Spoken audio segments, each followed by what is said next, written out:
پڑھنے کے بعد 7 دفعہ اس کو دم کیا، وہ ٹھیک ہو گیا اور پورا ریوڑ مانگا اور ریوڑ لے بھی لیا۔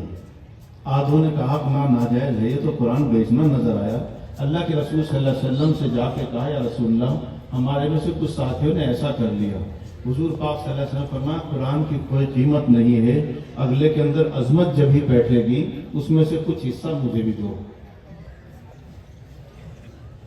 تو اگلے کی عظمت بیٹھے، کاروبار تو اسے بنانا نہیں چاہیے، اس کو کاروبار کی دلیل نہیں کہ آپ اسے کاروبار بنانے لگ جائیں۔ تو قرآن کے ناظرہ ہونے پر ہی اگر کسی کو دوپٹہ دیا گیا تو یہ ایک علامت ہے خوشی کی، اس کو پگڑی نہیں کہتے۔ بعض لوگ پگڑی کہتے ہیں، ابھی آپ کے سامنے پگڑی کا لفظ آیا، مولانا اکرم صاحب نے کہہ دیا تو آپ بھی سمجھے ہوں گے۔ پچھلے سال کچھ بے احتیاطی ہو گئی تھی، اس لیے میں نے اس لیے احتیاط برتنے کی کوشش کی ہے کہ بچی وہی پڑھیں گی جو چھوٹی ہوں گی۔ بڑی بچیوں کو اسٹیج پر اگر بلایا، 2-3 آئی ہیں وہ پردے میں آئی تو دوپٹہ لگایا واپس چلی گئی،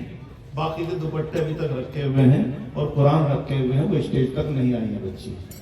ان کو وہی پہنچا دیا جائے گا۔ دعا کرے اللہ تعالیٰ ان کو قرآن کی حفاظت کی اور اس کی تلاوت کی توفیق عطا فرمائے۔ بس اوقات ہوتا ہے کہ دیکھ لیے 2-4 بچی اور سوچا کہ مجھے ایک حضرت یوں کہہ کے چلے گئے تو مدرسہ نے بورڈ کر دیا، وہ بچی اسی لیے نہیں آئی کہ دوپٹے ان کے موجود ہیں، وہ صرف وہاں پہنچائے جائیں گے، بڑی بچیاں ہیں۔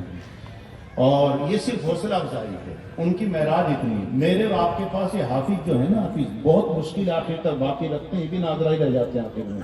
حافظہ کمزور ہو جاتا ہے، ہر آدمی طوائف نہیں پڑھا پاتا۔ تو اور پہلے حافظوں نے یہ طریقہ بنایا تھا، کچھ تھوڑا سے لوگ آسانی سے دیتے نہیں تھے، وہ آمی کا بنا رکھا تھا، ناظرہ کلام ہو جائے، پہلا پارہ ہو جائے، آمی ہوتی تھی، گھر پہ جا کے تھوڑا سا بچیا کچھ ناجواج بن جاتا تھا، جوڑا جوڑا مل جاتا تھا۔ اب تو کہیں بھی نہیں دیتے حافظ جی کو، نہ جوڑا دے نہ کچھ دے، پتہ نہیں بے حصی ہو گئے لوگ، کچھ سمجھتے ہیں اتنا پڑھا رہے ہیں۔ عورتیں شاید پہنچا دیتی ہیں بچے کی وجہ سے، لیکن یہ بچے والے تو خوش ہیں۔ ابھی یہ نکاح ہو رہا ہے، میں ابھی گیا تھا، اکلا ہے یہاں میرٹھ کے اندر، تو ان نکاح اتفاقاً 2 پڑھوا لیے، ایک پہلے ایک بعد میں، جی ایک اور رہے گا نکاح۔ میں اس سے کہنے لگا میں کہ جلسے میں صرف اس لیے پڑھوا دے گا نکاح کہ چھوارے کم بانٹنے پڑیں، کیونکہ اتنے بٹنے کے تو ہے نہیں، چھوارے بچانے کے لیے کیا ایسا، اور باقی جتنا کچھ کرنا ہے وہ دکھ ہوگا نہیں۔ تو جلسے میں پڑھانے کا مطلب یہی ہے کہ شادی ہے تو شادی ہی رہ جائے، شادی بڑے سین سے ہے، رہنی چاہیے چھوٹے سین سے، سادگی ہونی چاہیے اس میں۔ تو اللہ رب العزت اس وقت اس سال خوشی ہے، تھوڑا سا دیکھو انسان ہے، میں بھی انسان ہوں، آپ بھی انسان ہیں، جب آدمی کوئی گڑبڑ نہیں کرتا اور دل کو پوری کوشش کے ساتھ اپنی جتنی کوشش ہوتی ہے لگانے کی کوشش کرتا ہے، پھر جب کہیں سے دکھی بھی چیز کو اگر کہہ دے کہ شامیانہ نہیں ہے کوئی آدمی، تو پھر دل کو تکلیف پہنچتی ہے۔ کم سے کم کہہ دو کہ میں شامیانے کے نیچے نہیں بیٹھوں گا، لیکن شامیانہ ہے نہیں، اس کا انکار تو نہ کرو جب دیکھ رہا ہے آنکھ سے، ایسا نہیں۔ اب بعض اعتراض کرنے والے کہہ دیں کہ کمرہ بنا دیا تو کیا کر دیا، اور کیا کریں گے بھائی،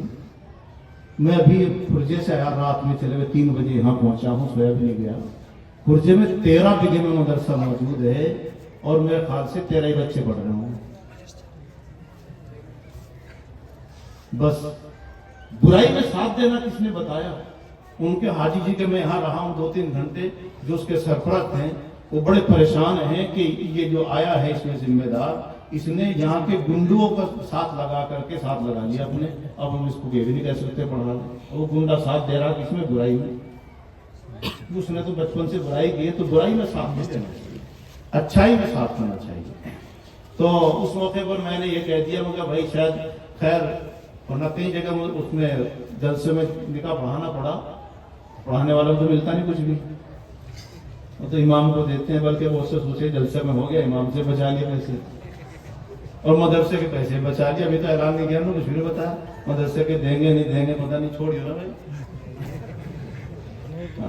مدرسے کے امام کے مسجد کے یہ پتہ بالکل چھوڑیو۔ تو میں نے جب یوں کہا تو بعد میں چلتے تھے وہ دونوں نکاح والے آئے، کہنے لگے جی آپ نے کہا تھا لفافہ دیا انہوں نے کہ چھوارے کے بدل ہے، میں کہا بھائی پہلا جلسہ ملا ایسا کہ مجھے پڑھانے والے کو بھی اس میں سے کچھ مل گیا، اللہ تمہیں جزائے خیر دے، لیکن میں یہ نہیں کہہ رہا کہ مال تو اللہ کا فضل ہے۔ بھائی وہ رومال بند ہو گیا کیا؟ ادھر جا رہے جی نہیں دیا نہیں پیچھے جا رہے کم دیا جی وہ کم دیا جی ہوتے جی رومال اچھا بیچ میں گھسے نہیں بھائی 3 رومال پھر ہم مسافہ کریں گے اس میں بھر کے لے آئیے مسافہ وہاں جو رہ گئے ہوں گے ابھی چاہیے مکہ مکرمہ سے دعائے صحت کے بھی اللہ اکبر ہے وہاں تو ہم ہی کرتے ہیں دعائے صحت کے ابھی وہ یہاں کر رہا ہے وہ گئے ہوئے ہیں جی نہیں گئے ہوئے وہاں کریں گے دعا جہاں سب کی دعا قبول ہوتی ہے میں بتا دوں آپ سے ہاں وہ تو ہے ٹھیک ہے اللہ تندرستی عطا فرمائے لیکن گڑ گڑا کر خود مانگے جہاں سب کی دعائیں قبول ہوتی ہیں کیا اس کی نہیں ہوگی یہ ایمان کی کمزوری کی علامت ہے کہ مکے میں بیٹھ کر غیر مکہ میں جا کے دعا کی بات کریں گے ہزاروں بزرگ وہاں موجود ہیں نیک وہاں موجود خانہ کعبے کا دیدار کر کے دو کر کے دعا کرو فوراً قبول ہوگی لہذا یہ ٹھیک ہے سب کے لیے دعا ہونی چاہیے اللہ اس کو صحت منافع ہم بھی شریک ہو جائیں لیکن یہ لفظ جو آیا نا مکے سے میں اتنا کہہ دے کہ بیمار ہیں پھر تو ٹھیک مکے سے دعا صحت کے لیے یہاں کہا گیا تو لفظ مکہ نہیں ہم تو وہاں دعا کے لیے کہتے ہیں تو سب کا مرکز ہے ایمان ہے نماز ہوگی نہیں اس طرف کرنے کے بعد کہتے ہیں ایک طریقہ یہ ہے کہ دعا بھی رو رو کے کر لیں گے اس کے باوجود ملیں گے پھر کہیں گے جی دعا کرنا بات کیا کر دیتے ہیں اتنا تو بعد میں نہیں روئیں گے جتنا ہم سب کے سامنے رو پڑے تو یہ ایک ٹھیک سا نہیں ہے جب اللہ سے مانگ لیا تو یقین کے ساتھ جانا چاہیے اللہ بندے یقین کے ساتھ گزرنا چاہیے بہرحال آپ نے کہا اب تشکیل کا وقت نہیں دیکھو ایک تو یہ ہوا تھوڑا سا کھیلا لائے بھرے گا ہی رب سے